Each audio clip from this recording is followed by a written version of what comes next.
on an old body style e-fuel install. Vacuum numbers are good, fuel pressure is good.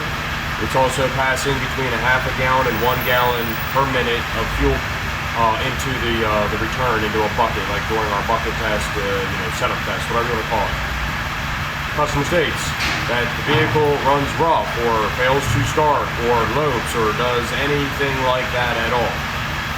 If you have good quality fuel, and you had good quality fuel to begin with, this problem is not going to be anything related to the fuel system. As long as you did everything that we tell you to do in your 17 step-by-step diet, which I already covered 90% of it, but another thing would have been you're looking for aeration. I think it's like step 6. So if you don't have aeration, you have vacuum that's less than 10, and your fuel pressure is 60, give or take. You've got the 6 threads or whatever showing on the regulator. You've got the 60 psi like you're supposed to. You're flowing 1 gallon or close to a gallon a minute through that, and you don't have air. If your truck has an issue idling, if your truck has an issue running after e-fuel install, the problem is not the e-fuel. I field this question 2, 3, sometimes 4 times a day. Usually it's because people will install a bunch of things as with our e-fuel at the same time, like injectors, high pressure pump, IPRs, turbos, whatever. And usually we're one of the only people that actually answer the phone and then we'll talk to you. However, it's not going to be a fuel system related issue if you call in with that. We do offer on our website a link that allows you to open up a diagnostic sheet. It then directs you to show you what kind of scanners that you should be using: Forescan, Snap-on, IDS.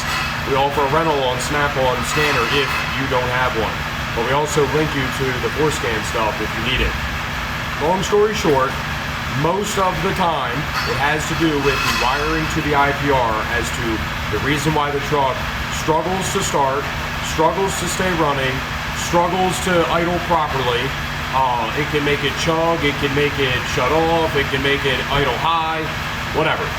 That IPR pigtail is paramount. That's like the one thing that you mess with when you do the e-fuel that is like the Achilles heel for everybody when they do this install, because they overlook the pigtail or they just don't look hard enough at the pigtail. Now I've got a whole video that tells you what to do, how to do, everything to do with the IPR, so I'm not going to get into that now.